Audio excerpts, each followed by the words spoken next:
What is up, my triggers? Eccentric Hat here. Recently I sat down to have a chat with a feminist that I met over Twitter. I must admit that she made for an interesting guest and we had a really rather informative discussion. This is Sandy from Idaho, and although we disagree on many things, I can certainly respect that she knows a great deal about the topics we discussed. So please sit back, relax, and enjoy a really rather interesting conversation between a feminist and an anti-feminist that sadly is a very rare occurrence. This is, just a casual conversation, nothing, major or whatever. I just, I saw from the different statistics that you were putting up that, you clearly know a fair bit about this argument, so I thought you'd be interesting to discuss with. Yeah. So can I ask, which of my tweets that you responded to did you find the most sort of provocative? Okay. Before we start this discussion, I just wanted to tell you that I don't want this to be like us as two enemies, like discussing. I think that I'm seeing from your tweets that you have a relationship, like an amicable relationship with women. Like you're not like just a flat out misogynist and things like that. And and the thing is, a lot of these debates or these chats or whatever, they just devolve into like a lot of profanities, a lot of like people having big problems with each other.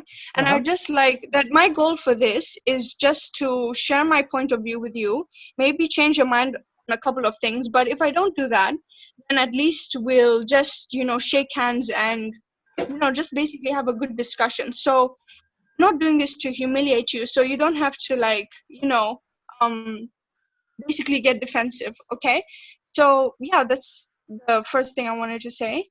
And just for your tweets, um I looked through some of them, and a lot of them were, I feel like, okay, I saw one tweet that you tweeted out some time ago. I don't know how long ago it was, where you basically said that feminists were CUNT. I don't think I ever said that they were that. Okay, I'll forward the tweet to you after the discussion. Okay. Okay, or I could pull it up on my phone, but I'll send it to you after the discussion. It was not too long ago. It was one of your recent tweets. Okay. But okay, let's just talk about the most recent one, right?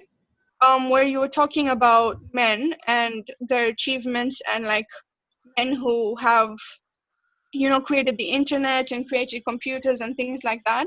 Yep. And basically saying that feminists don't need men. Okay, so No, firstly, I didn't say feminists don't need men. I said that feminists ask who needs men. oh, okay. But then the thing is, a lot of us feminists, when we talk about women needing men and things like that, it's not really in terms of men's achievements. It's more like we don't need men in the sense that we don't need them to provide income for us, right? Because we have our own jobs now. And okay, I went through your YouTube channel a little bit. Okay. And is it okay for me to say that you're a men's rights activist or an MRA? I usually style myself as an egalitarian, but if you would like to, call me that, that's certainly not a problem. Okay. Then if you are, then you can see why it would be unfair to both men and women to expect men to foot the bill on everything, right? Yeah, so it's unfair for both men and women, and it's unfair for men because, okay, one second, let me just take a sip of water. It's unfair for men because they have to be pressured to work so hard to provide not just for their wife, but for their kids as well, right? And it's unfair for women because, some women like me genuinely are just really ambitious and really passionate about the jobs that they want to go into, right? So it would be unfair to say that, it should be men only who provide income for the family. And that's actually one of the biggest, tenets of feminism, that women should be independent, right? And that they shouldn't have to depend on men to provide for them, right? Mm-hmm. Yeah, so when feminists say we don't need men, or like, or like women don't need men, that's what they're referring to. They're not referring to the fact that, men have created a lot of um, good in society, right? And a lot of inventions.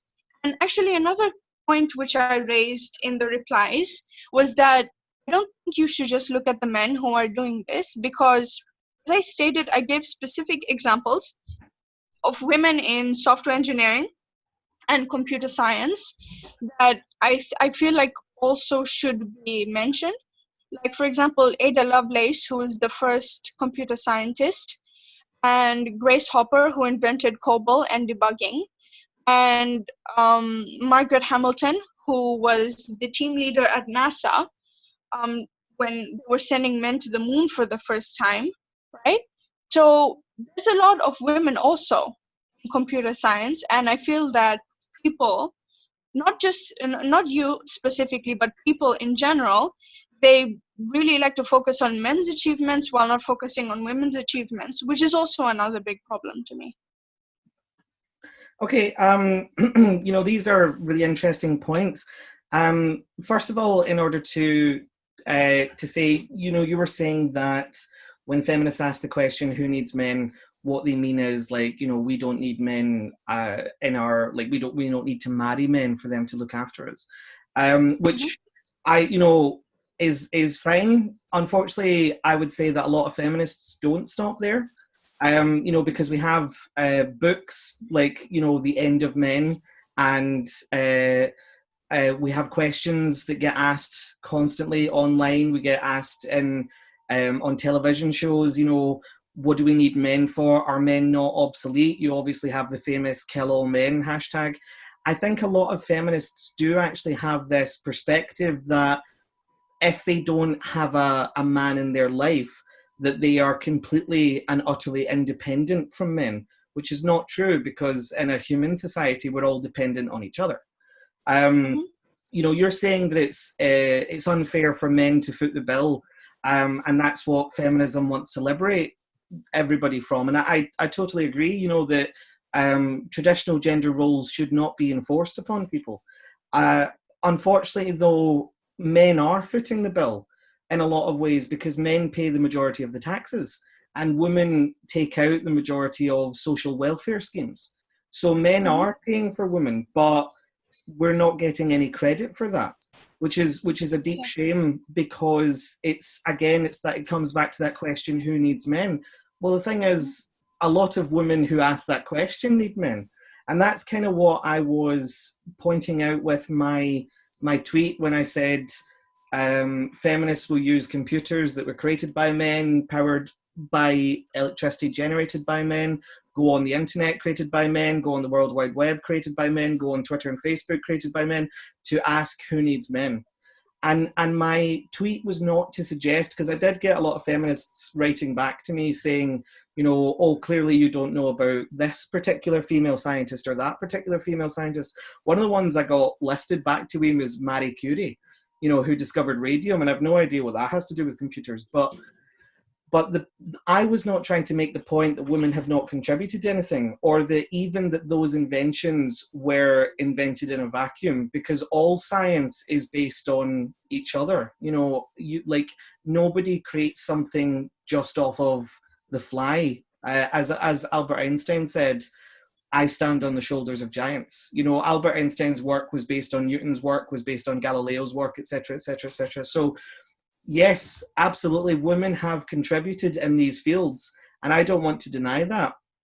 I was simply making the point that in order for somebody to come online and ask that question, they actually have to go through a process that is involving a large amount of things that were specifically built by men. And I just want, I also got people saying back to me, oh, well, you need women, so I never disagreed with that. I know that I need women, but I wanted people to be aware that they need men. As it stands, a lot of feminists seem to have the perspective that that they can be fully independent and that they can rely only on themselves, but in a society that's impossible, because no matter what you do, if you are part of any kind of civilization, you are relying on an inordinate amount of work that's being performed behind the scenes by both women and men. So that question that constantly gets asked, are men obsolete? Is this the end of men? What do men actually do for women anymore? The answer is an awful lot. Anytime that you turn on the light, men did that. Anytime that you flush the toilet, men did that. Like, just the house you live in was probably built by men. So much of what you take for granted is the work of men. And that's not to say that men are better than women or that men can do it and women can't. It's to say that we are equally reliant on each other, and we need to stop this constant devaluing of each other's contributions. Okay. So I have 2 points to say to that. Firstly, I would really prefer if we didn't really talk about what other feminists think or what other MRAs think, right? Because, okay, I have a list here of men's rights activists saying a lot of really, really awful things. Them saying that rape should be okay, which is said by a men's rights activist called Rushby. He's There not a have men's been rights activist. no, but now here's the thing. This is the problem, right? Because I could say that those people aren't really feminists, and you could say that those No, people aren't really men's rights activists. no, So I'm okay, not. I don't not mean. denying your point. What I'm trying to say is that when we're having these discussions, it's better to just talk about what we think rather than what other people think, because there's men's rights activists who are really bad, and then there's feminists who are really bad. But I feel like we should just talk about like the tenets of the movement rather than some outliers. Okay, so I'm not disagreeing with you, but I'm just bringing up that point. You understand me? Yes, of course. But it is important because I do hear Rushby brought up a lot. He's not a men's rights activist, and he doesn't want to be. And But he calls himself a men's rights he activist. doesn't. He's a pickup artist. He doesn't want to be a men's rights activist, and he actually doesn't like men's rights activists. But he's lumped in with men's rights activists a lot because he's said controversial things that people want to then blame on men's rights activists. But he's not. He never has been, and never will be. Okay, what about Paul Elam? Paul Elam is a men's rights activist, and has said controversial things, definitely. What I would say is that a movement has direction, so and it has actions. So if you don't want to talk about this or that specific feminist, like bringing up, say, Andrea Dworkin or whatever, that's fine. But we do have to look at what feminism has achieved, in the direction that it's going in. So I couldn't take just your specific style of feminism as what feminism is. I have to look at the broader movement and where it's going and what it has done. Okay, that's true. But okay, even if I used that logic, I could also, let's say, for example, bring up the fact that men's rights activists, they flooded an abuse hotline, a domestic violence hotline which catered to both men and women and non-binary people, and they flooded it with calls to fake calls in an effort to disrupt it, which actually harmed both male and female domestic violence victims, right? So okay, but what I'm just trying to say is, again, the boundaries of entry to being a feminist or an MRA are very few. You just have to call yourself a feminist or an MRA, which means that some people who do bad things and who are illogical could join the movement, and the vast majority of others who are doing good shouldn't be lumped in with them. You get what I'm saying? No, I totally agree. But as I'm sure you would agree, first of all, I'm not aware of that hotline thing. You can link me to it if you want.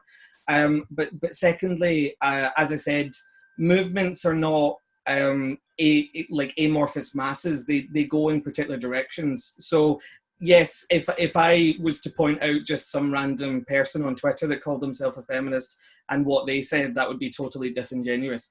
But I also do have to look at who is regarded as prominent in the movement. So, like, for example, things that, you know, Anita Sarkeesian has said and done, things that Emma Watson has said and done, because these people are given credence and roles and power and money based on their status.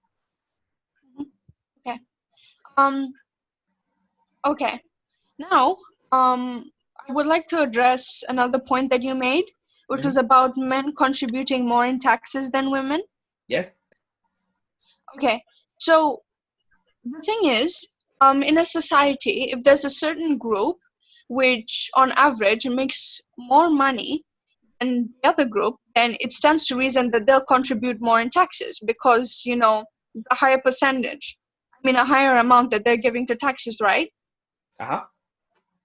So using that logic, if men are contributing more in taxes, then they're also being paid more than women, right? They are earning more than women. Yes. Which is not the same as being paid more than women. Agreed. That's still a problem, right? It depends on exactly what the reasons are for why they're earning more than women. If the reason that they're earning more than women is because they're working more overtime, is that a problem? I would say it is. And okay, now here's the thing. Let me explain, right? And me and some other feminists have been talking about this. It is true that men are more likely to work overtime than women. But remember, and okay, wait, let me just give you a statistic about unpaid labor. Have you heard of unpaid labor and what it is? Well, it's a phrase that I've heard feminists use before, yeah. Okay, so it's just basically referring to the work that you do at home, like, you know, cleaning and childcare and things like that. Basically work that you do that you don't get paid for, right? Mm-hmm. So now in developed regions, which is like the UK, USA, women on average do 2 hours more unpaid labor than men per day. Uh-huh. And that is according to the World's Women 2015 Statistics Division, United Nations Department of Economic and Social Affairs, right? And that's in developed regions. In developing regions, women do 3.17 more hours of unpaid labor daily than men do, right? Yep. Now, the reason why this is because, again, because of gender roles, which is, you know, women are more expected to handle things like cooking and cleaning and childcare, right? So this is actually a problem for both men and women, right? And it affects men and women in different ways. It affects women badly in the sense that because they have to do more work than men when they come home, it affects their work. It holds them back because if they're doing a lot of labor at home, it can affect the quality of their work. And it also means that they're unable to do overtime, less able to do overtime than men. So because of that, men are seen as being more able or being more likely to do overpaid work, which ends up meaning that they get paid more than women, right? So that's how it affects women badly. And it affects men badly because, okay, it affects men badly in a different number of ways. You did post a video online called 10 Men's Privileges or something like that, right? 10 male privileges, yeah. Yeah, where you talked about fathers and parental custody, right? So this affects men badly because they're seen as being less important to a child than a woman is. Because, and okay, it's just another statistic that I would like to show you. Just give me 2 seconds. Yeah, it's about the family court. Yeah, so according to the report, a married father spends on average 6.5 hours a week taking part in primary childcare activities with his children. A married mother spends on average 12.9 hours. So you see, women are literally doing twice the work, sorry, the childcare that men do, right? So that's based on an actual statistic. So because women are expected to do much more childcare than men, they're regarded as being more important to a child's life and child's well-being than a mother is, right? So this leads to fathers being regarded as less important than mothers, which you can agree is not a good thing, right? Mm-hmm. Yeah, so that's one of the ways it affects men. Another way it affects men is that a lot of men, okay, I don't have any actual statistics on this, but anecdotally, a lot of men, when they come out of their homes and they live by themselves, they have a much harder time taking care of themselves than women do, right? They have a harder time like cooking for themselves and cleaning up their spaces than women do, because women, since we're young, we're taught that we need to share in the household, and we're doing a lot more housework than boys do, which is an actual thing, right? So men end up having a problem when they come out of their parents' house and they have to live themselves, like in college, or if they immediately get a job after they leave their parents' house. They have a big issue with taking care of themselves and cooking for themselves and cleaning up their spaces, which is not a great thing, right? Because it makes life harder for them, right? So you can agree that's not a good thing. Mm-hmm. Yeah. So that's actually one thing that contributes to the fact that men are paid more than women. And another thing, I have another statistic for you. It's just give me a second.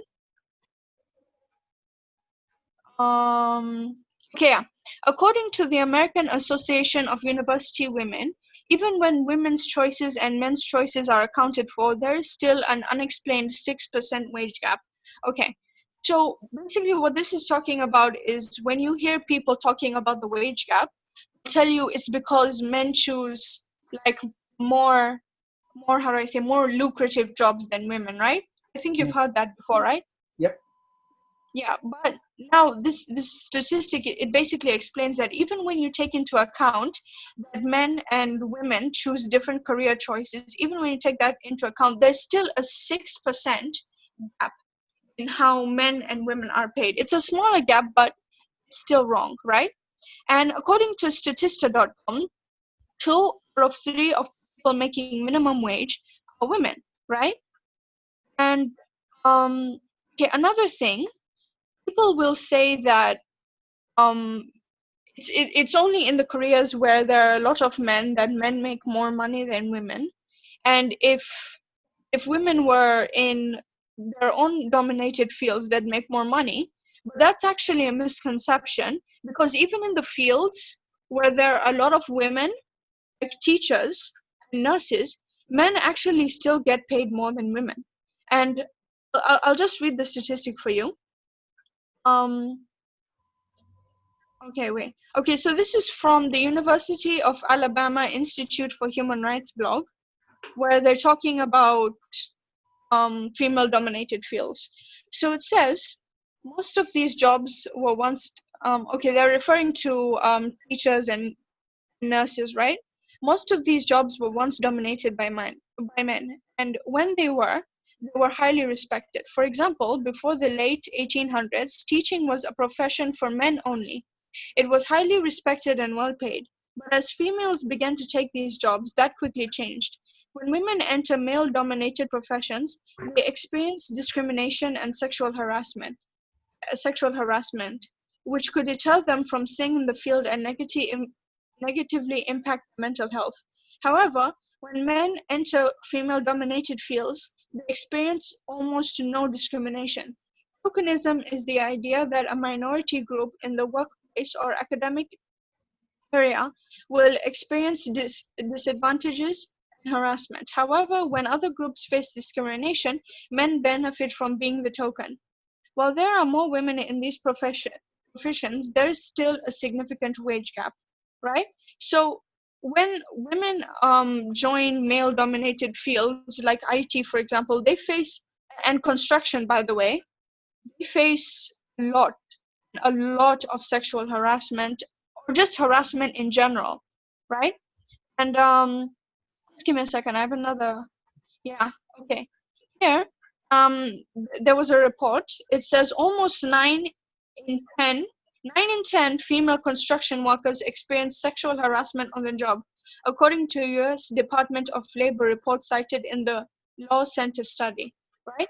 So when women enter male-dominated fields, they get sexually harassed and just plain harassed a lot and are paid less. But when men enter fields where women are dominate, where it's woman dominated, like teaching or nursing, they actually end up getting paid more than women, right?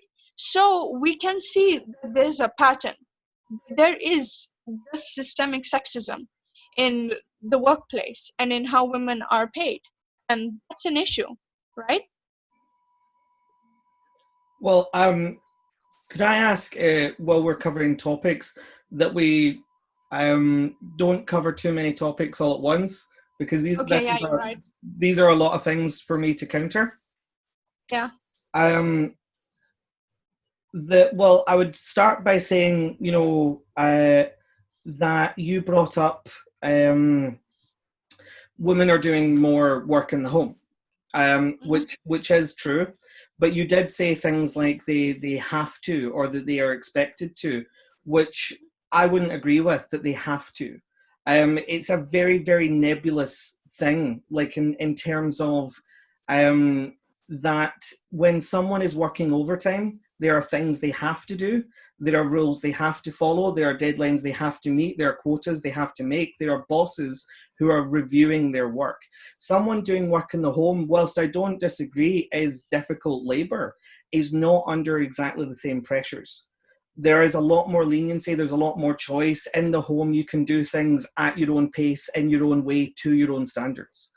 And I would say that one of the reasons that women do more housework is that women have a higher standard of what they expect their home to look like.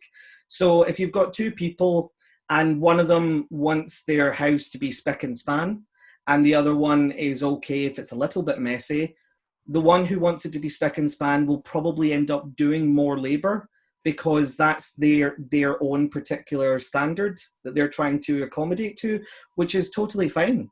But you can't then turn around and say that they were forced to do that and they had to do that, because they didn't have to do that. The women are naturally nest builders, as their sexual dimorphism. They like to create the home in their own particular way, and as much as you might say that they get the lion's share of the labor, they also do get the lion's share of the control. Women tend to make the house the way they want it to be made a lot more than men do. Men tend to defer to women in terms of what the house will look like, what the furniture will be. So there's a lot of power there, even when you take into account the labor that's been had. These are choices that women are making. And if you want to encourage men to do more housework, that's fine. But to say that it's something women are forced to do, the way that when you are working overtime, you do actually have to do certain things in certain ways because you are being monitored.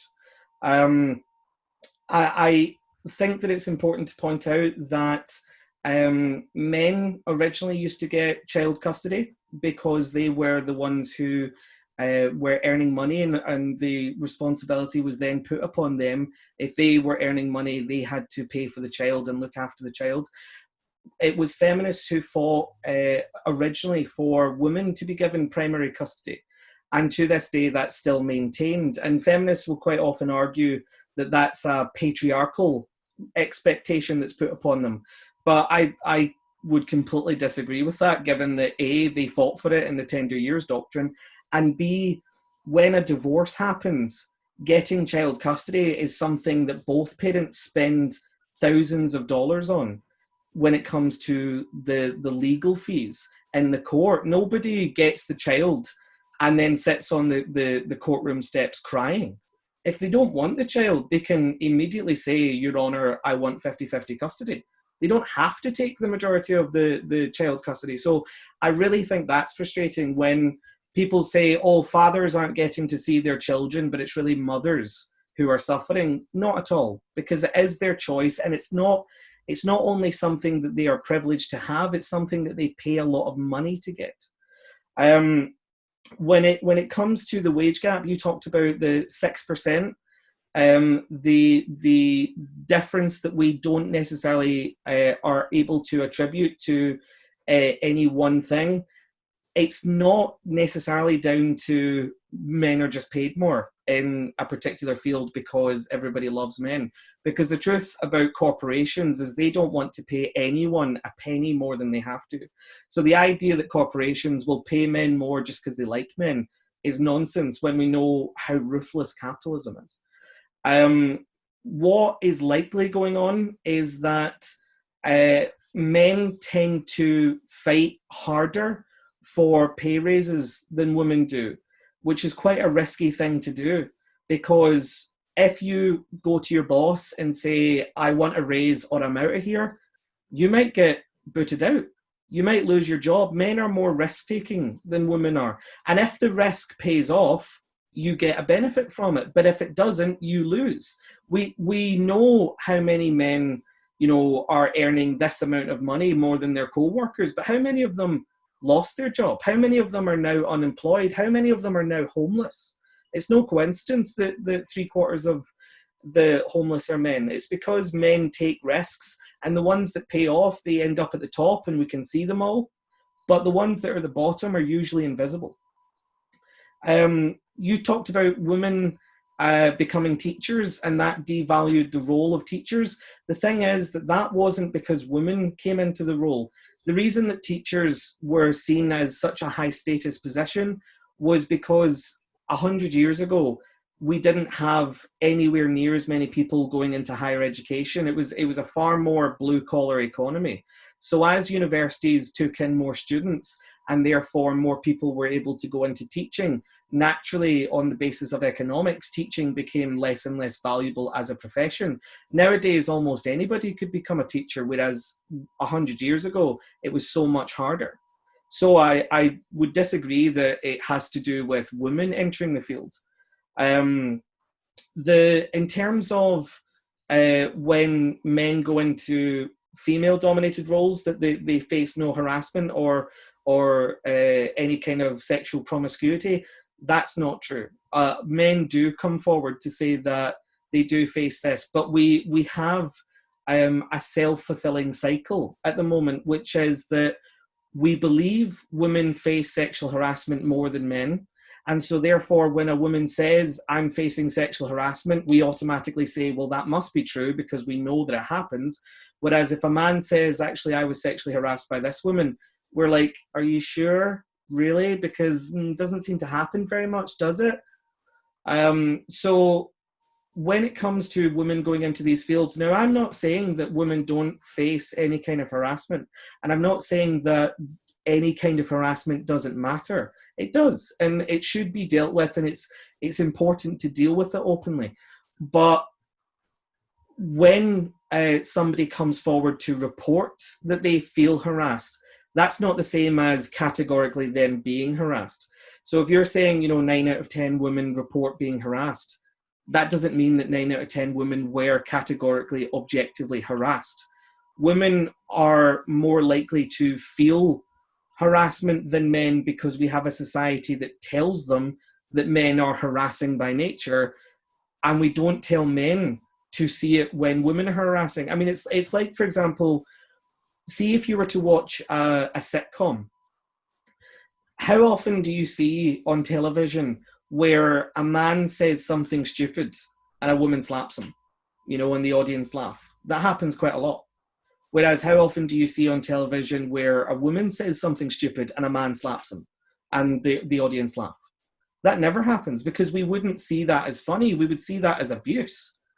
But when it happens to men, it goes in one ear and out the other because we don't recognize it. So the more that we hone in on this idea that women are victims, and the more that we hone in on this idea that men are abusers, we will never recognize it when it happens the other way around. So we are caught in this cycle where women report harassment, meaning more women are harassed, meaning more women report harassment, and so on and so forth. and we don't recognize it when it does happen to men. Okay. So you touched on a lot of topics. Well, I touched on all the topics that you touched on. Yeah. Okay, so firstly, I would just like to debunk the theory that women don't ask for raises more than men, or that don't ask for raises as much as men. And I would just like to direct you to a statistic here, which was a study done by the McKinsey Company and Lean.org. And it says the study found that 27% of men never have a substantive interaction with a senior leader about their work. 33% of women and 41% of Black women say the same.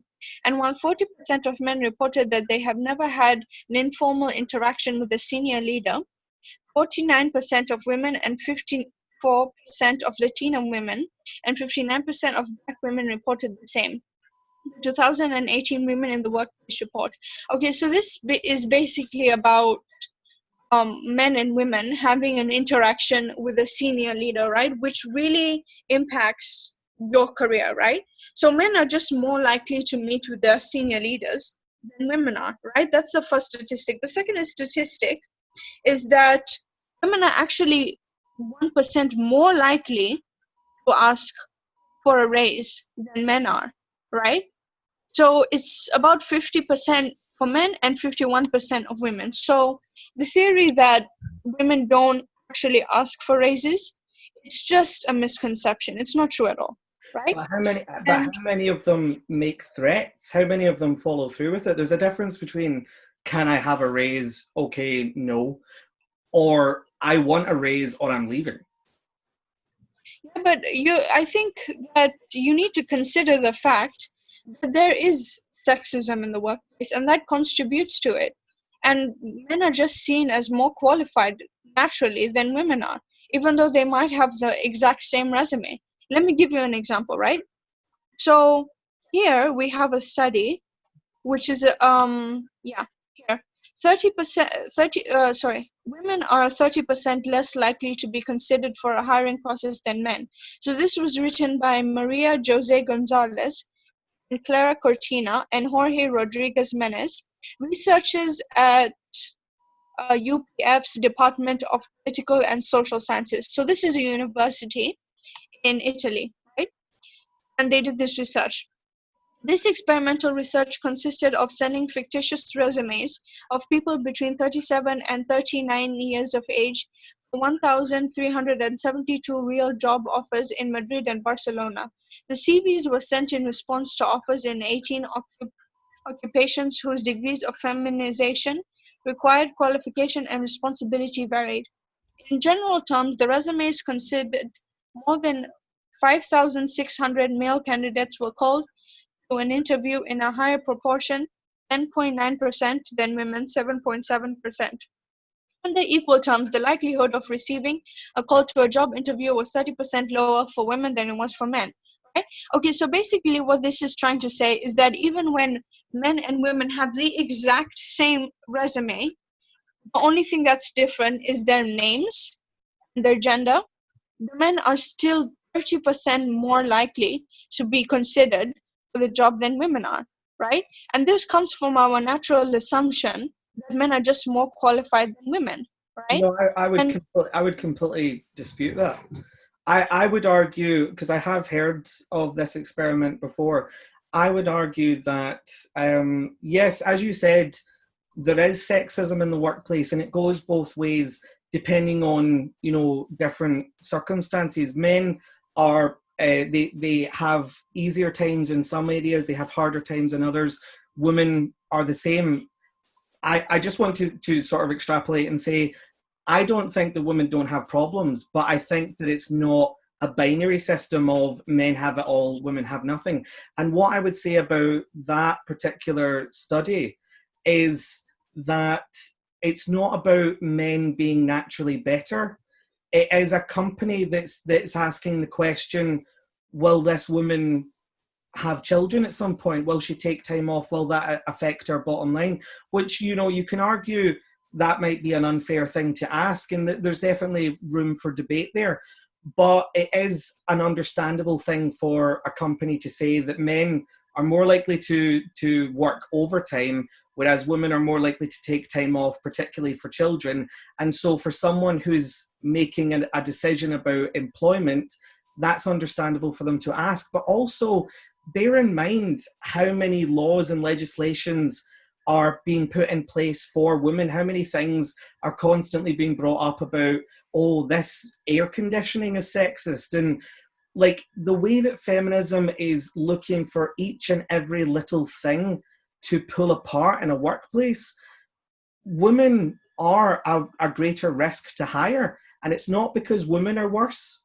It's because feminism is making it so that employers are thinking, well, if I hire a woman, she could say this, she could say that, she could do this, she could do that. And suddenly my office is investigated for all these harassment claims. Men don't make as many harassment claims, and so therefore they're not seen as big a risk. And again, it's a very complex topic. I'm not saying that women shouldn't come forward if they're being harassed or anything like that. Of course they should. But if you're looking at it from someone whose role is to say who's going to make me the most money versus who is going to be the bigger risk, if feminism continues down this path of making it so that everybody has to tiptoe around women, people are going to naturally prefer hiring men.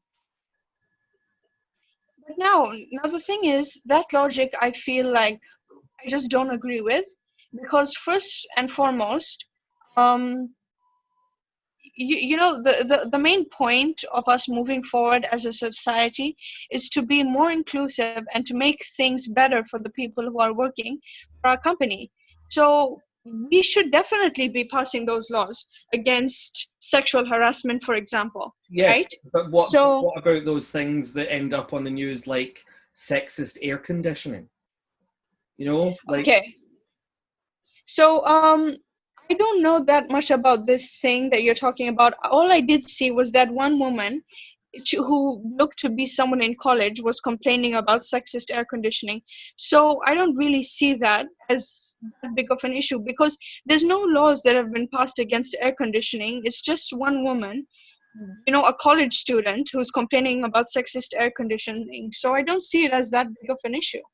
No, Okay? I don't see it as a big issue, but the point is that feminists are routinely bringing up these little niggles, and offices are being investigated, and it makes the news, and it can hurt revenue. And my point is, if you have someone who's constantly complaining versus somebody who doesn't complain very much, it's obvious which one will be a better employee. Okay, now let me ask you this. What if there was an employer who decided to say that because men are more likely to have, say, a lot of health conditions as opposed to women, that he would only hire women? What would you say to that?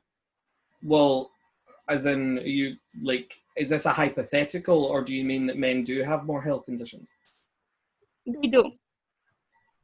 Not that affects employment.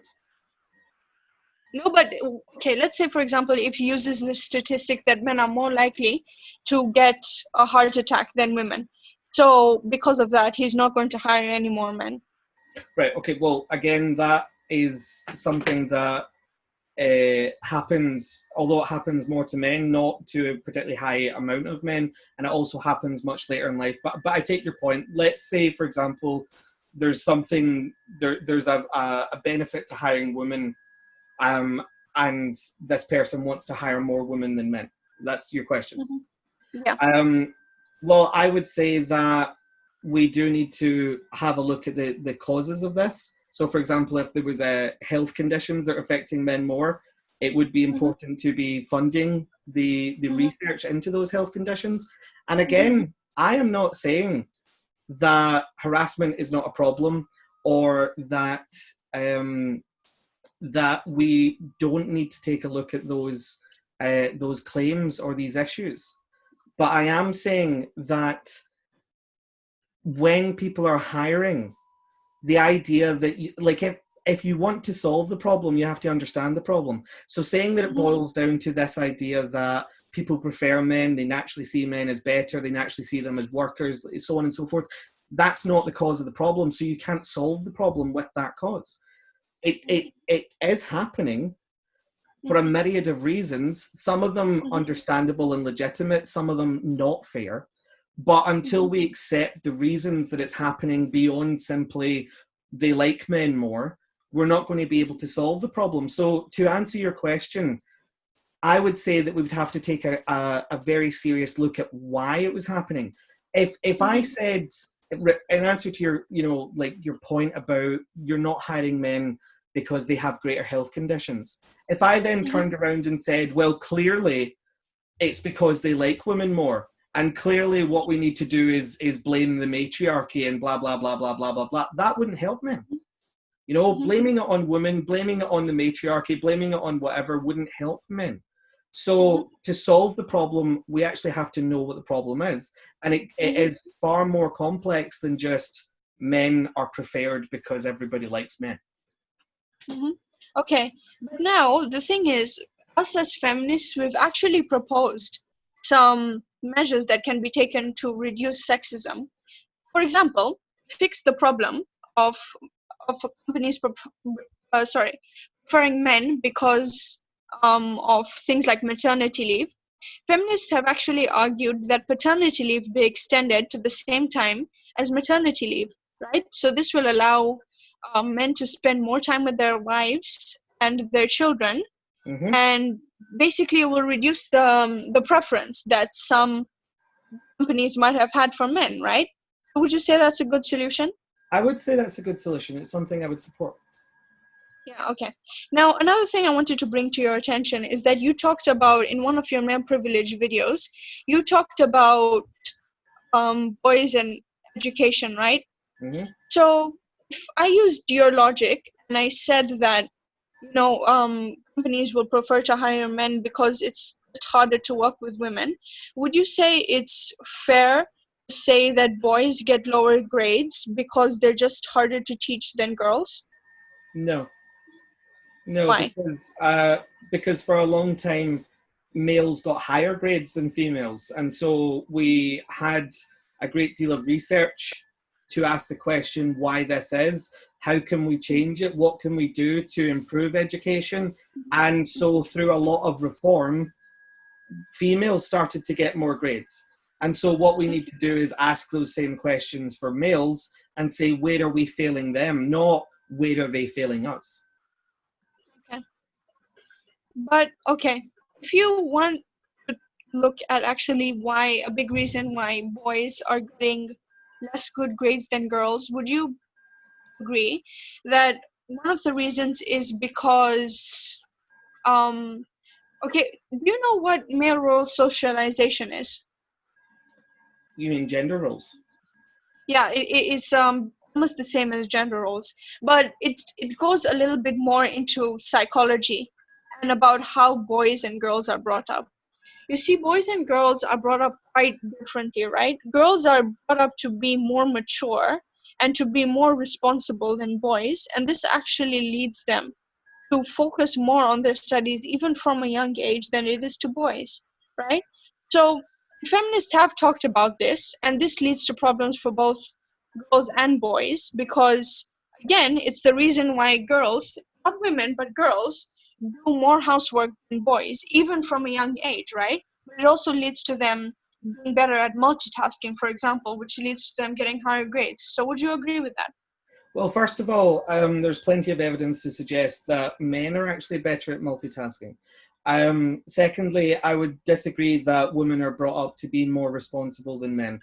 Females naturally develop faster than males do, and so therefore they may behave more maturely than boys, which is something, again, we would have to take into account when correcting the problems that are leading to this massive increase in female grades over male grades.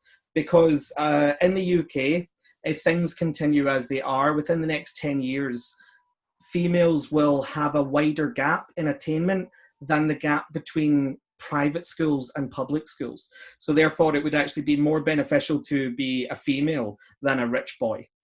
But as I said, the females maturing earlier is that's something that is part of their biological DNA. It's not a socialization thing. So to say that boys are not being encouraged to be mature is misunderstanding the differences between the sexual hormonal changes that are happening in boys and girls. Mm-hmm. Okay. Um, Unfortunately, because it's more of a biological thing, and I agree, girls do go through puberty a lot faster than boys do, right? So, unfortunately, there's just not a lot that we can do about that, right? Well, there's So, not a lot we can do about that specifically, but that doesn't mean there's not a lot we can do about boys' attainment. You know, to sort of like, as in, allow me to reverse the question as you did. If boys matured faster than girls and boys got higher grades, and I said, well, that's just the way it is, there's nothing we can do, would you accept that? I would not accept that. I would, do what has been done, and try to investigate and find out what exactly is causing the problem, you know Do and you try to suggest a solution for that problem. do you think that the fact that girls have all this positivity in terms of, girl power, let's go girls, you can achieve anything, you can be whatever you want, and that boys are being told, when they grow up, they are going to be monsters, they're going to be rapists, they're going to be abusers. Do you think that, and the fact also, one thing I think that is key to this discussion is the amount of boys who don't grow up with fathers.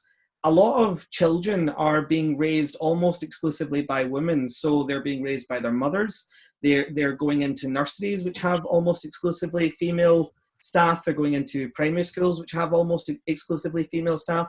Girls are seeing a lot of mature women in their lives, and they are emulating that. Whereas boys who are growing up predominantly, a large proportion of them, only with female role models to look to, they're not getting that same inspiration to mature into a strong man.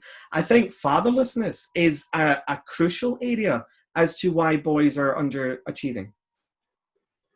Okay, but now when it comes to fatherlessness, um I would just like to give you a statistic. Hold on, just give me a second. Yeah, so here is um a report done.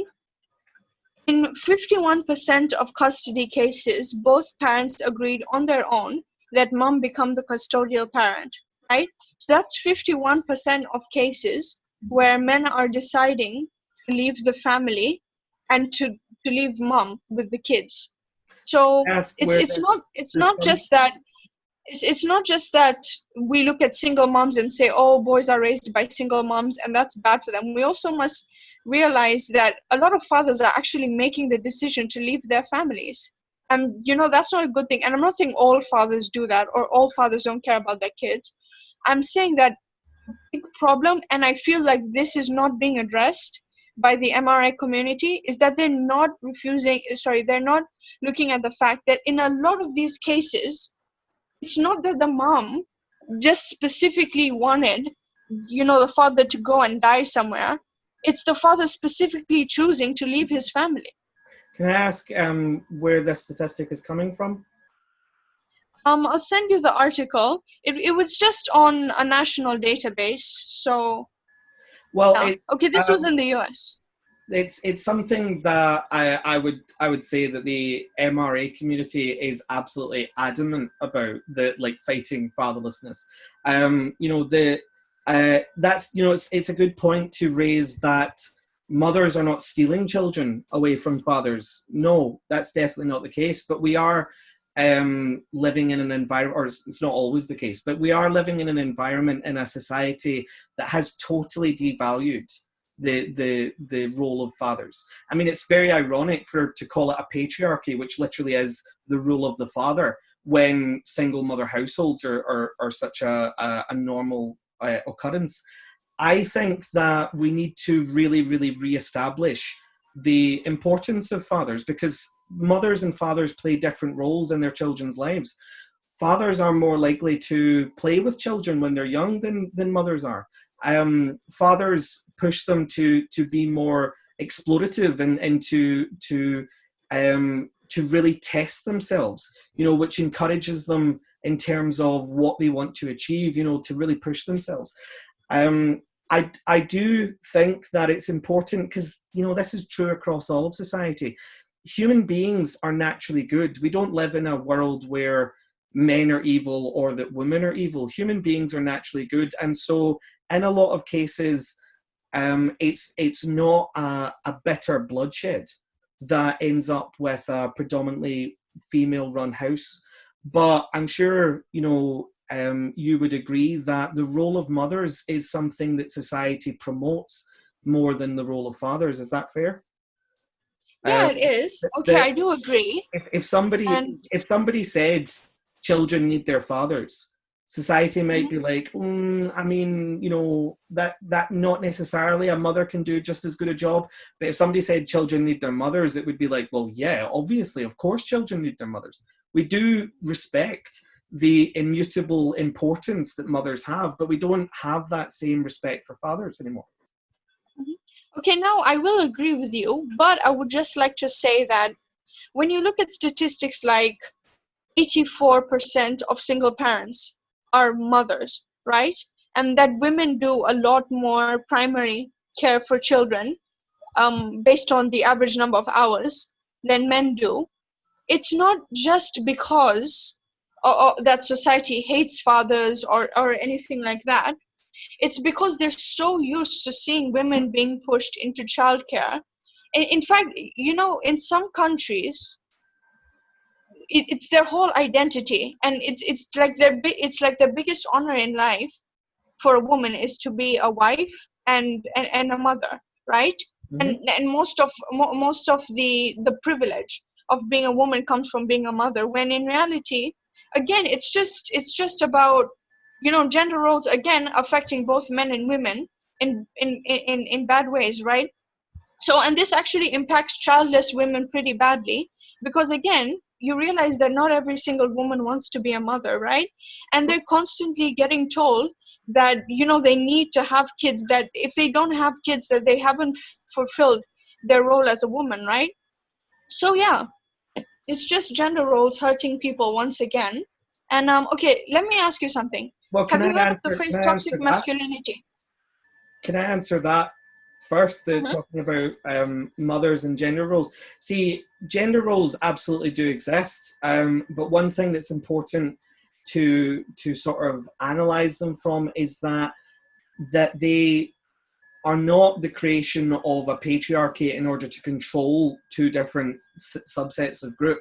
It's like a chicken and an egg scenario. It's hard to say which one comes first in terms of, is it our biology or is it our socialization? They feed into one another. As much Mm-hmm. as plenty of women are pushed into motherhood, plenty of women run towards motherhood as well. And a lot of the people who push them into that role are their female friends, particularly their female relatives, especially their mothers. So, Mm-hmm.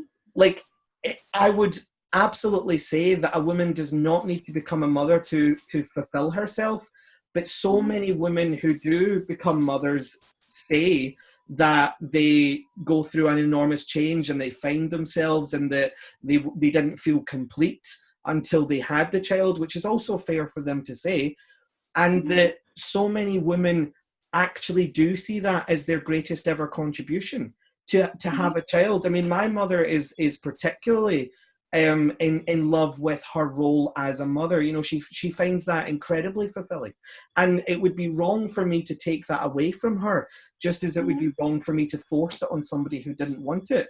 So we Mm-hmm. can't say gender roles are inherently evil, because they are part of our society and they're not going to necessarily go anywhere, other Mm-hmm. than we cannot force them on the people who don't want them, which is totally fair. If a female does not want it, she should not feel obliged to do it. um I wouldn't say that women have to take care of children more than men, or they're expected to take care of children more than men. I would say, to be honest, a lot of women are able to take care of children more than men. It's a privilege. It's not something that they are forced into. So many young women who have a baby and their partner says, I will work overtime so that you can stay home with this child. That's not something that those women are forced into doing. It's something that so many of them are being gifted by their spouse. Yeah, okay, I understand that, but okay, let me bring up now a point. So because of all that you're saying, and it is true that a lot of women love the concept of having children, right? But when we start talking about how having kids is such a gift for women, but we don't highlight that for men, it actually contributes to all the problems that you've been talking about Mhm. fathers seen as less important than women, right? Yes. So I just don't think that we should look at this as a gender thing, because remember, there are also a lot of men who say that having kids was their greatest joy in life, Yep. right? So I just don't think it should be a gender thing. That's my only thing, because I have seen a lot of men who have become stay-at-home fathers, and they do more childcare than women do, and they just genuinely enjoy it and they love it, right? And the thing is, you did talk about gender roles, and they make a big difference in society, right? And not all of it is good, and a lot of it is bad. Because if there's a father who, okay, let me give you an example. So let's say that you're a girl and you're growing up. The dolls that you've been given to play with are like babies, right? You know those little baby dolls that you've been given to play with. Yep. I mean, that little girls get given. Yep. Meanwhile, a boy is given what? He's given a Rubik's cube, or or a chemical set, right? She grows up, she goes to school, and at school she's taught home science. Okay, they don't teach home science anymore, but a lot of the women she sees are kind of maternal figures, right? Yep. Because they're the female teachers and her own mother. And she, by the way, she grows up seeing her mother doing more childcare than her father does. Meanwhile, the boy sees his father doing more work outside of the home than he sees his mother does.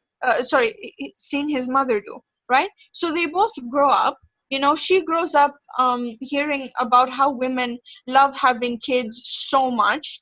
The boy grows up seeing all these wonderful male scientists, right? He grows up seeing, you know, Isaac Newton and Einstein, like you said. And he grows up seeing men talk about their achievements. And he might go online and he might see, you know, people talking about how men are so great at at being scientists, or, you know, STEM jobs, basically, right?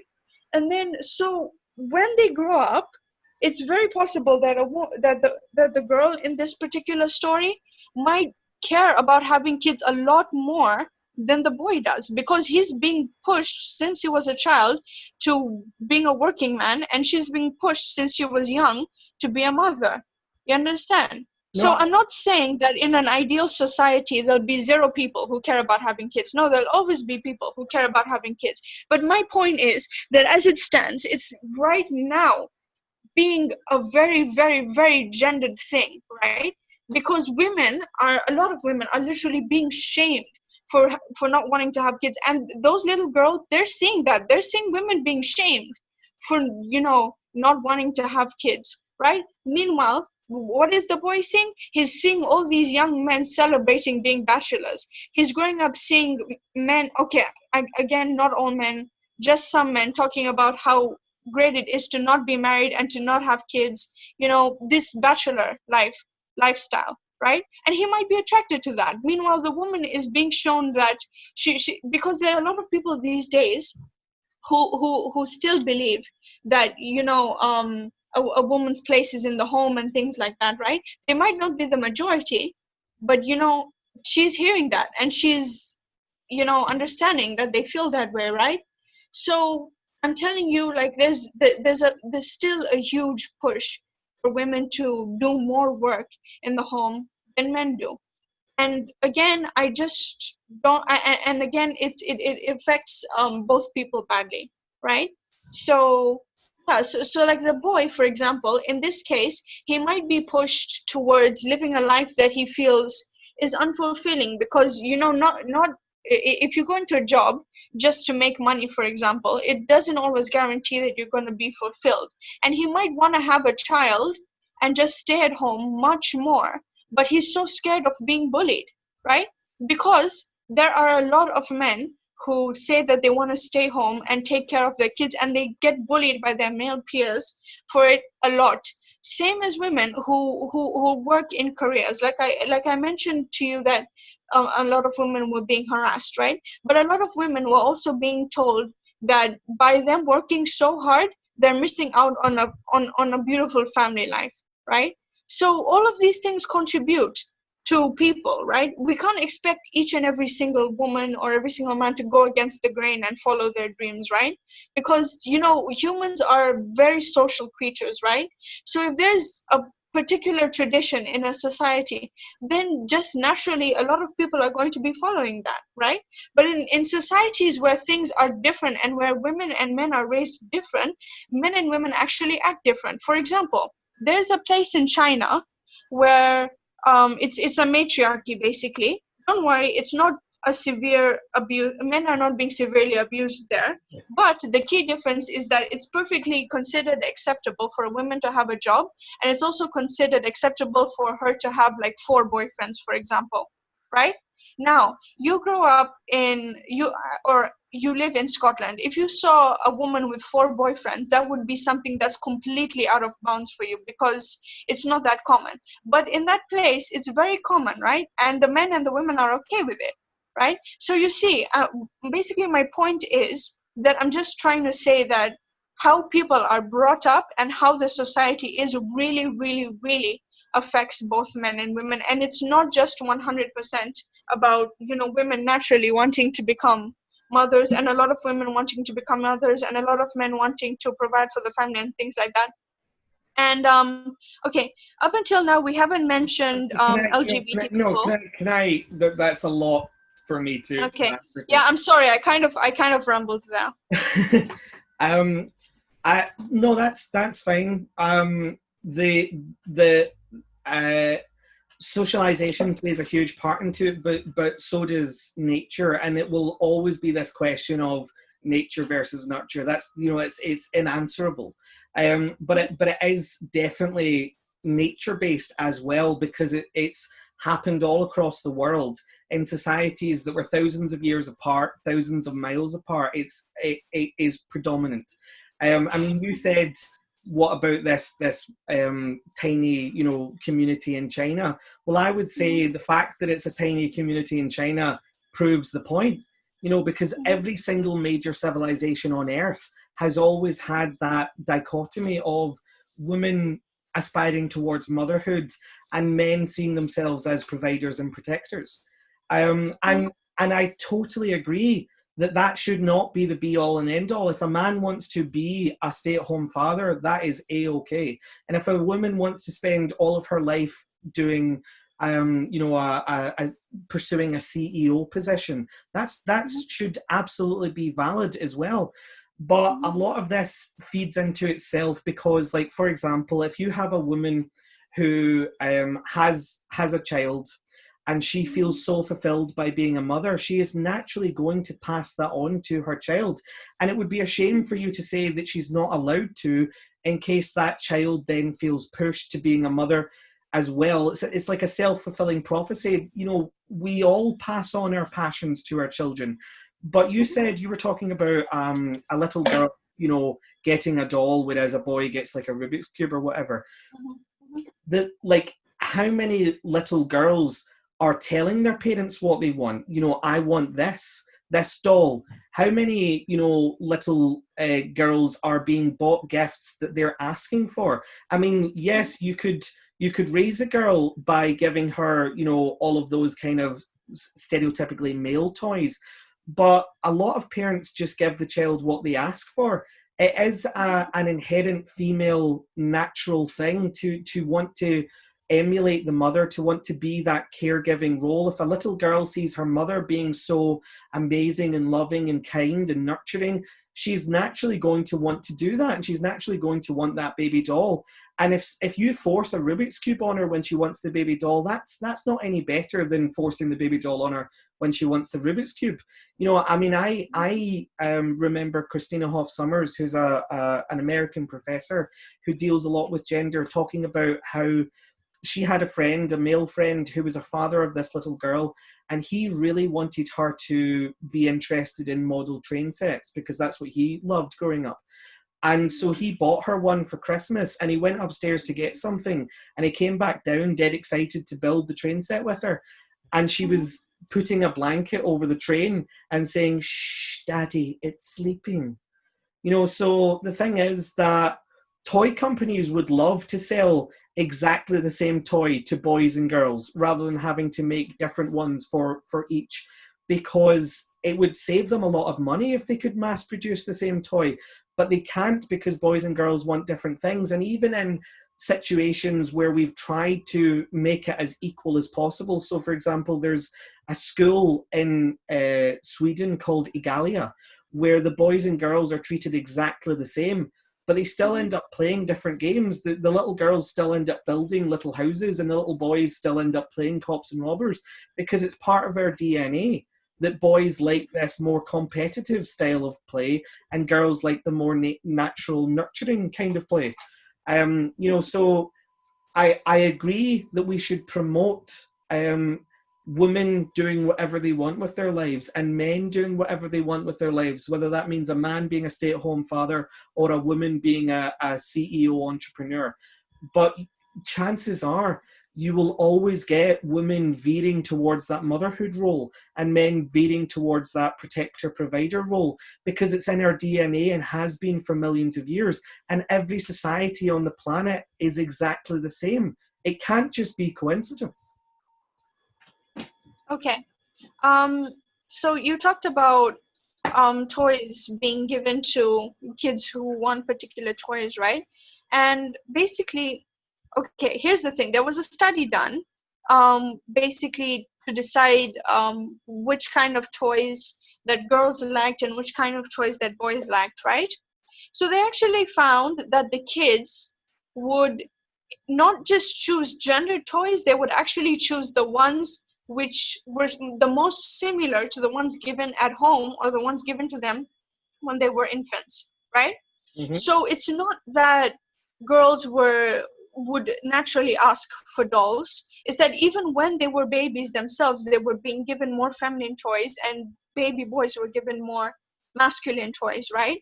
Yes. And that would lead to them now extrapolating that further. When boys would get a little bit older, they would ask for more male-coded toys. Meanwhile, girls would ask for more female-coded toys, As I right? said, So that's one thing. this is a question that has been asked before, and we have done lots of experiments to answer this. And even when we try to make it as gender neutral as possible, girls still veer towards particular toys and boys still veer towards particular toys. So whether you say they are picking up on it because they are presented with it or because it's natural or whatever, it's a bit of both, you know. And to be honest, I don't really see whether it matters, so long as the child is happy. So long as you're not saying to a child, oh, if you pick that doll up, you must become a mother. Or if you pick up that Rubik's Cube, you must become a scientist. Like, children are not that narrow-minded that they think that their entire life is spelled out to them by the toy they have in their toy box. Okay, but okay, my point is that it kind of contributes to it, right? As the child is Maybe, growing up, it right? may, but again, it's something that we'll probably never get rid of, because there is that natural part involved, and it's a self-repeating cycle. So long as we don't close the door for the people who don't want part of it, I don't see why we should be ashamed of the nature. Okay, now, but here's the thing. Here's my grievance with that, right?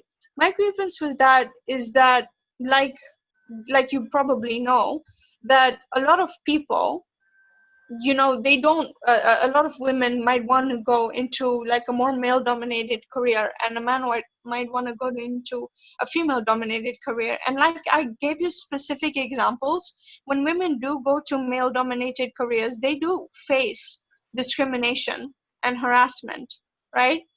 And that's a problem, because they're just seen as being less qualified than men just naturally because of their gender, and that's a problem. Well, that's what you're extrapolating from it. That doesn't necessarily hold true. But I've given you all the statistics and the Yes, studies. yes, you have said that when women go into these fields, they report more harassment. But I've also countered by saying reporting harassment does not necessarily mean that objectively there was harassment. And secondly, men are not encouraged to see things as harassment or abuse the way that women are. And I gave you the example of a woman slapping a man and everybody laughs, or a man slapping a woman and nobody laughs. There are issues, definitely, that people do see certain jobs as gendered, but Okay, now it's not. can I ask you something?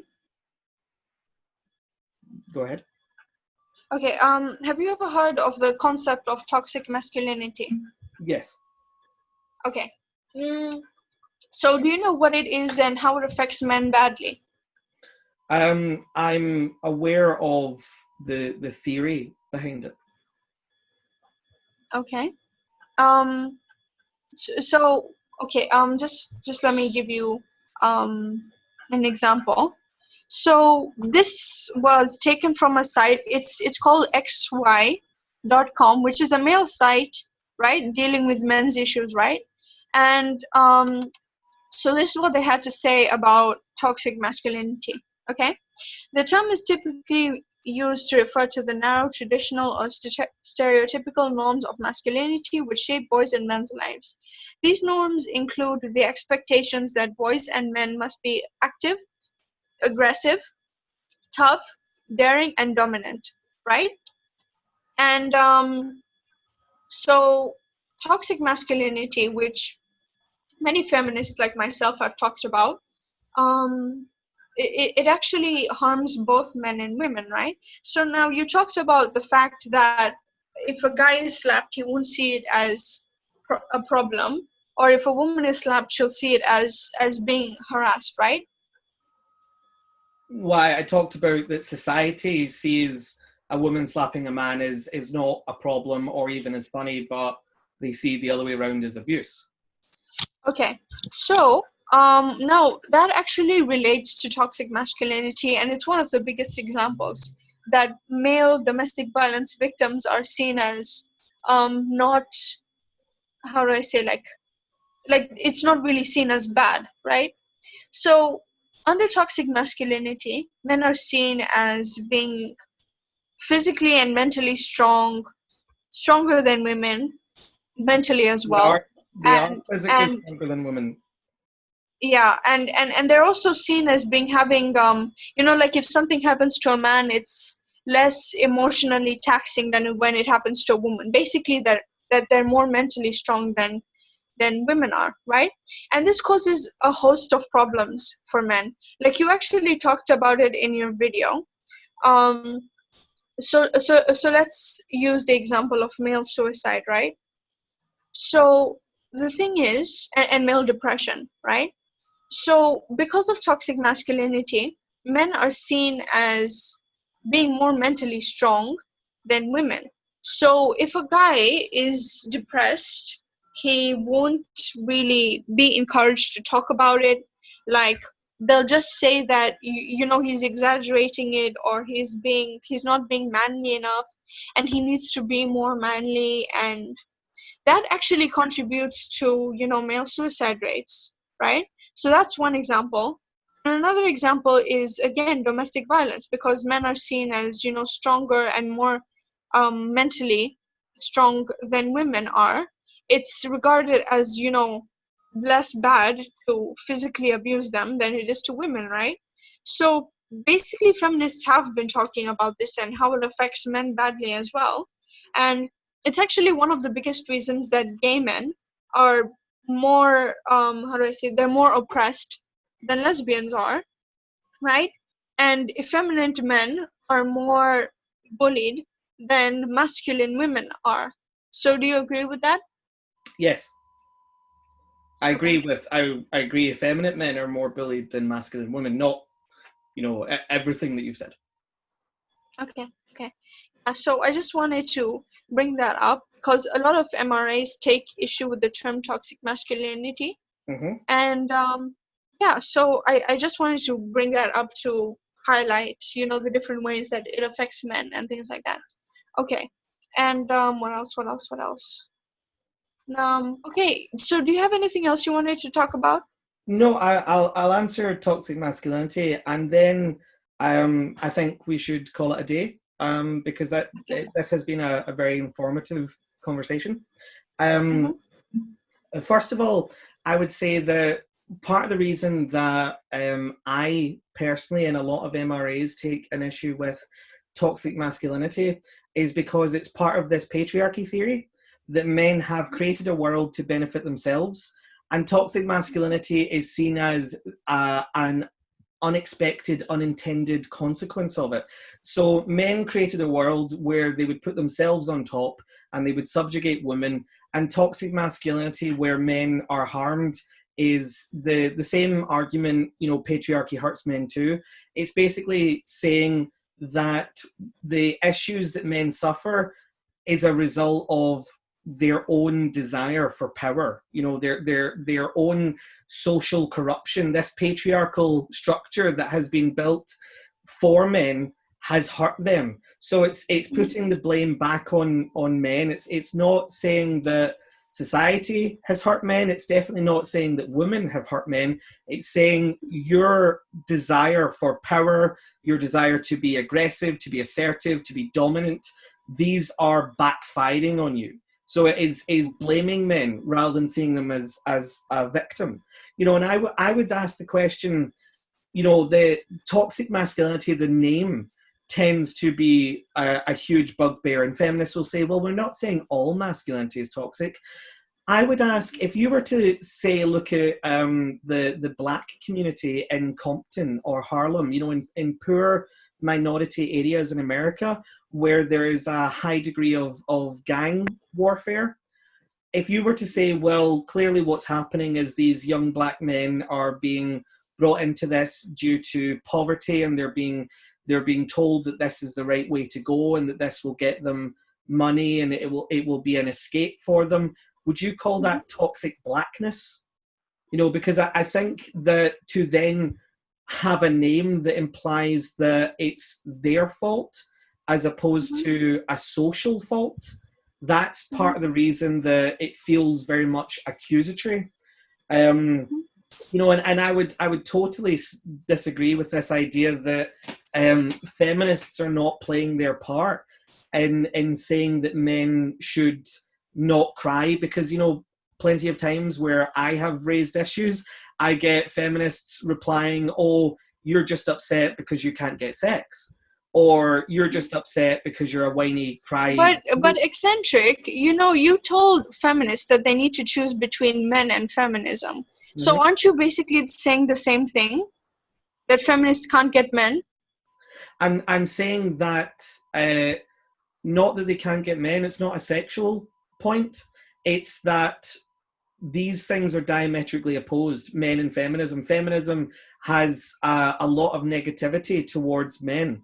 And so ultimately, women do have the choice between men or feminism, because they will not be compatible in life. Feminism teaches you to fear men, to see them as abusive, to see them as harassing, to see them as aggressive and arrogant and dominating.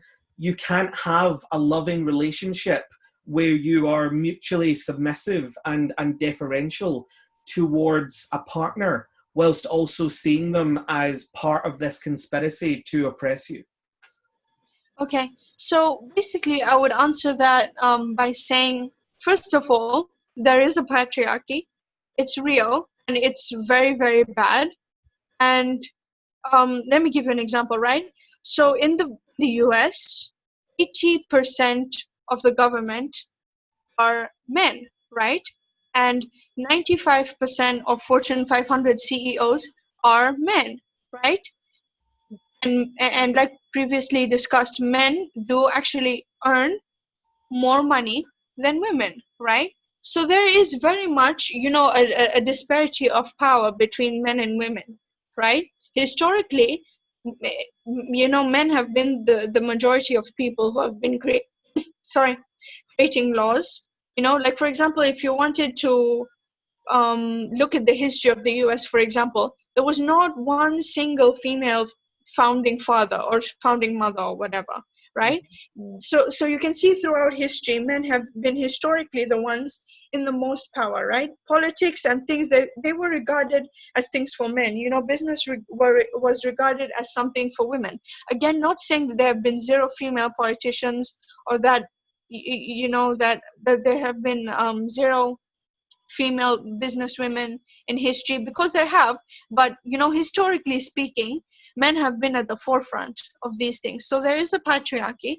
It's very real, and again, it's not a good thing. And about your comment about feminism and having a male partner being incompatible, I actually just I disagree with that, because here's the thing: if you love someone, you would want to be have the same rights as them, or to be equal to them, right? A men's love for women or women's love for men should not be determined by one person having the upper hand, right?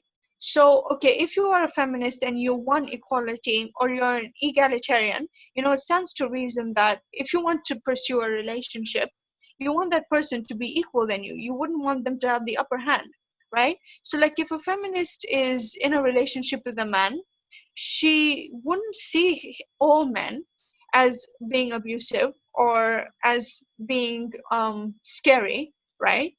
If it stands to reason that if she's in a relationship with that person, she probably knows that they're not abusive, right? Or that they're not, toxic or scary or anything like that. That being said, she wouldn't want a situation where it was illegal for him to abuse her or financially abuse her or emotionally abuse her or something like that, right? So I don't think it's so incompatible. Like a lot of the feminists I know have relationships with men. I in particular, I have plenty of male friends. So I don't really see it as something that you need to choose, right? So yeah. Well, to that, I would answer that, you're discussing feminism, saying, if you loved a woman, wouldn't you want her to be an equal? Feminism is not the arbiter of equality.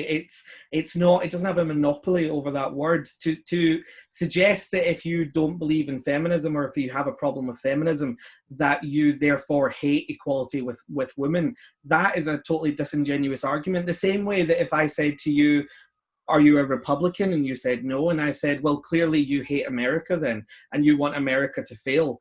That's nonsense. That's a totally unfair argument to make. So feminism is one very specific ideology that says that it wants equality for women, but also has a whole bunch of other things attached to it: the patriarchy, the wage gap, rape culture, toxic masculinity, all of these things as well. It's one specific ideology, and not believing in that is not the same as not believing in equality with women.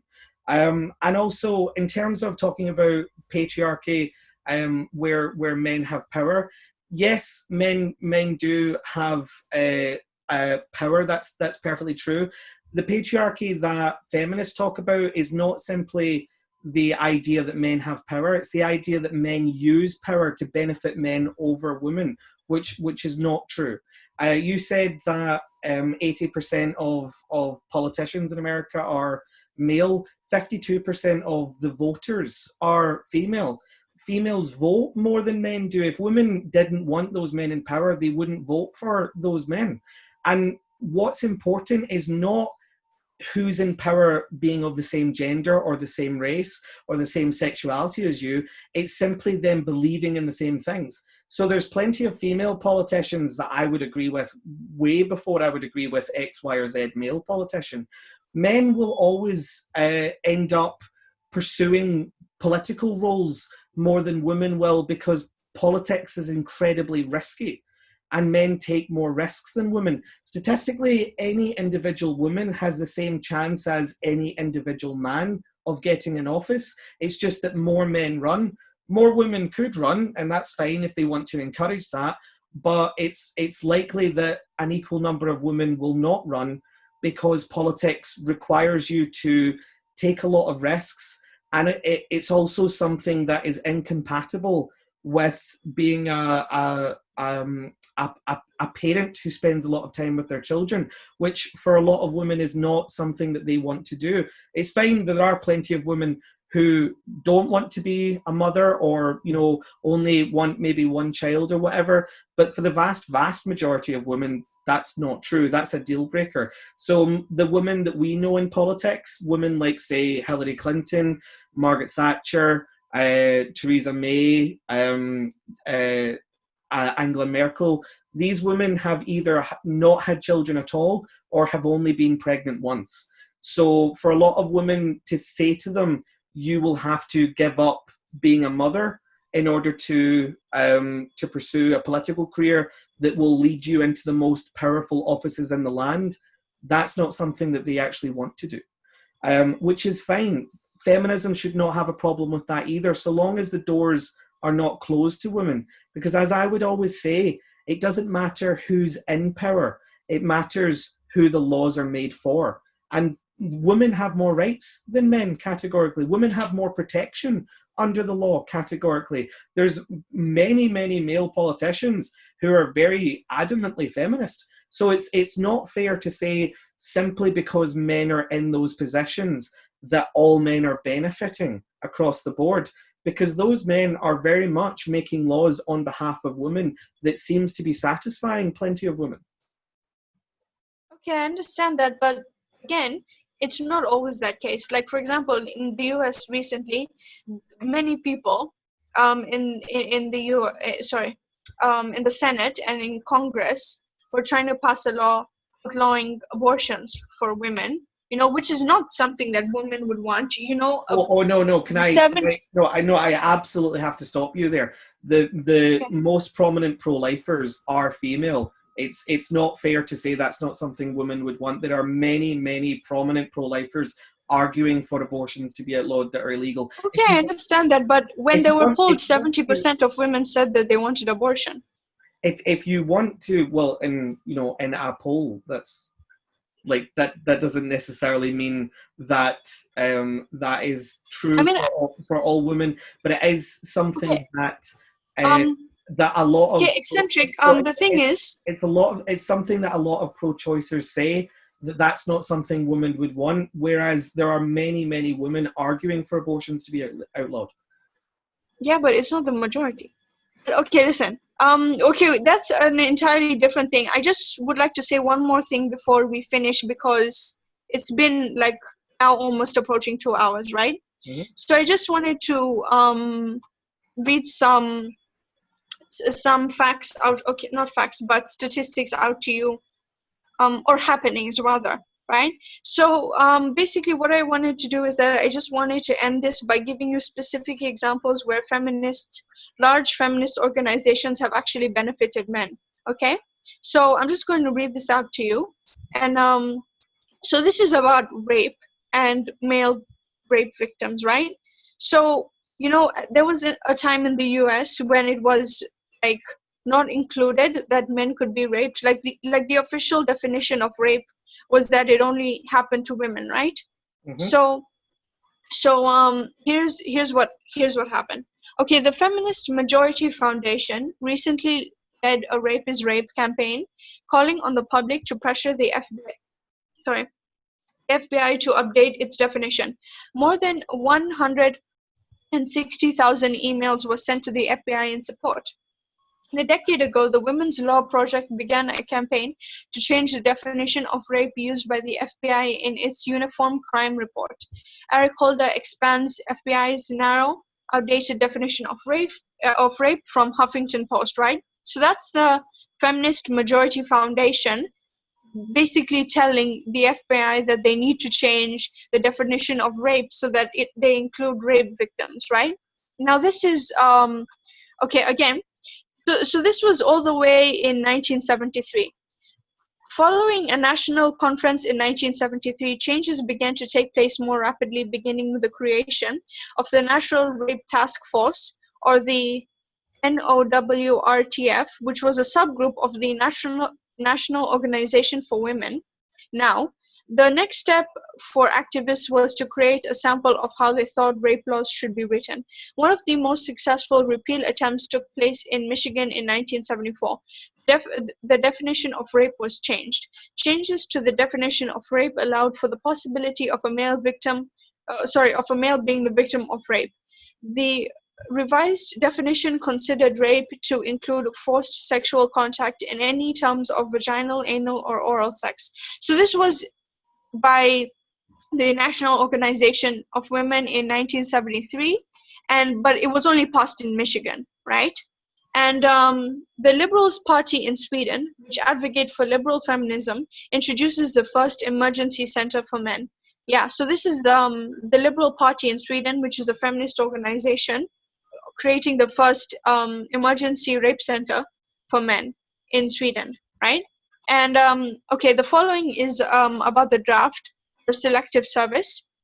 In 1917, a number of radicals and anarchists, including Emma Goldman, tried. If you don't know, Emma Goldman is very famous feminist and an anarchist feminist. Including Emma Goldman, tried to challenge the new draft law in federal court, arguing that it was a direct violation of the 13th Amendment's prohibition against slavery and involuntary servitude. From now.org, 1980. Okay, this is a declaration from National Organization of Women. The National Organization of Women announces a position to the draft. It states that if there is a draft, now supports the inclusion of women on the same basis as men. Right? So this is them saying that in all cases it should be equal. Swedish Feminist Party. Men are overrepresented in suicide statistics, so we feel we can do something by starting up a men's shelter. So this is the Swedish Feminist Party starting up a men's shelter for depressed men. And then there's this Mankind Project started by a feminist aiming to connect men so they can mentor each other at mankindproject.org, which is just an organization started by a feminist who wanted men of all ages to be able to connect with one another and teach each other soft skills, right? So these are just my favorite examples. There's an entire huge list of ways that feminists have been addressing men's issues, and I can send you the full list after this is finished. But yeah, so to say that that's what some MRAs think. They feel like feminists have not really been helping men, but the truth is a lot of us do help men. And okay, I'm not a men's rights activist, but there is this group called Men's Liberationists, which I'm part of, and they do discuss a lot of men's issues, but they do it in a way that they do believe in the patriarchy and they do believe in toxic masculinity, but they're addressing men's issues, right? So it's not that feminists never talk about men's issues or that we don't care about men's issues. And I know you've had bad experiences with feminists online, but the thing is, that's pretty much just the internet in general. You know, people being anonymous thinks that they have, you know, the right to say whatever they want and that there are no consequences, right? And so that's just how I wanted to end the session. Well, that's great to present all that. You know, I was aware of some of the things you're talking about. I would say, for example, when it comes to the FBI expanding the definition of rape when they did in 2013, they expanded it to be penetration of the vaginal, anal, or oral cavities, which doesn't actually mean that they were accepting the male victims so much as expanding the definition of male perpetrators, because it expanded it into homosexual rape, but in terms of men who are raped by women, that doesn't count. You know, if like a woman But they also included made to penetrate, which is men being raped. Men being raped by women. I don't think on the FBI definition made to penetrate is there. No, but I did see that they changed it to also made to penetrate, and that's definitely being included now. So, okay, we still have a lot of ways to go in terms of, understanding what rape is, right? And the different kinds of ways it can happen. But trust me, feminists have definitely been talking about this, and they definitely include men who have been made to rape. Made to penetrate. Basically. When it comes to arguing against the draft that Emma Goldwyn, is that right? Yeah. That she did, which is great. I would simply point out that once suffrage was given in 1920, a lot of feminists who were saying, well, either we need to get rid of the draft so that everyone can have the vote equally, or women should be drafted as well so that we can too have the vote. In 1920, when women received the vote without the draft obligation, a lot of them went quiet on that. So it didn't seem like they were so adamant about getting the vote and they fought so hard for it and they did so many very public acts. But when it came to dismantling the draft or for making conscription obligatory for women, it was complete silence after they received the vote. So I would say that it wasn't something that they were fully committed to. As for feminists who set up shelters, that's fantastic. And you were saying you were part of the men's liberation. Again, that is great. One of the issues I would have is that they still, as you said yourself, they still do preach the feminist doctrine, in the sense that if you are to be helped, you must accept that there's a patriarchy, you must accept that your problems are coming from toxic masculinity. There's a lot of taking on the theory that is a necessary step to receiving the help. And the thing is that I want to say clearly that there are a lot of good feminists out there, because there are a lot of good people out there. And as you said, the entry requirement is very, very minimum. So plenty of good, well-meaning, kind-hearted, generous people call themselves feminists because they believe that is the meaning for somebody who wants equality. And I don't doubt that you yourself care about men and genuinely want to help men, which is fantastic, and I salute you for doing that. But as I said at the start, a movement is not without direction. A movement is not without leaders.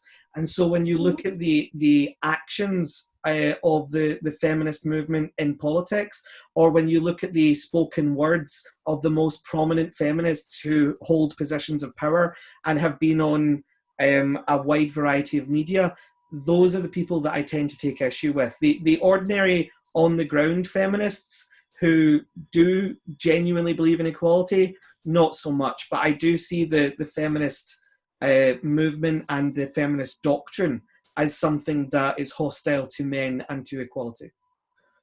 Okay. Well, can I just thank you so much for coming on? Okay. And thank you for having me. Well, it was an absolute pleasure to talk to you. Like, that was one of the most interesting conversations I've had in a long time. Thank you.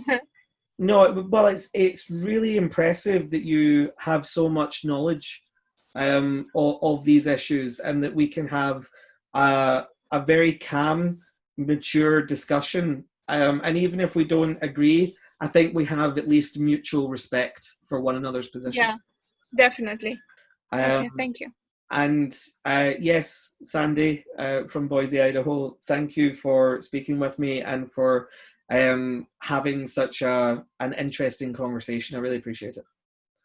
Thank you. And this was one of the longest I've had. Well, hopefully that you can see from our perspective that, our side is not simply women-hating misogynists either. You know, Oh, definitely. Yeah, I like understand. there are plenty of us that love and adore women. We just disagree with feminism. Yeah, the thing is, we need to keep in mind that at the end of the day, we might disagree, but we all want the same thing. Yes. So, Yeah, and I think we have more in common than our differences. yeah, definitely. So Anyway, thank you so much. yep. I really need to go now. Feel welcome to keep in touch over Okay. Twitter, and we'll have you on MR Radio sometime soon. It was lovely to meet you. Okay, thank you. Bye. Bye.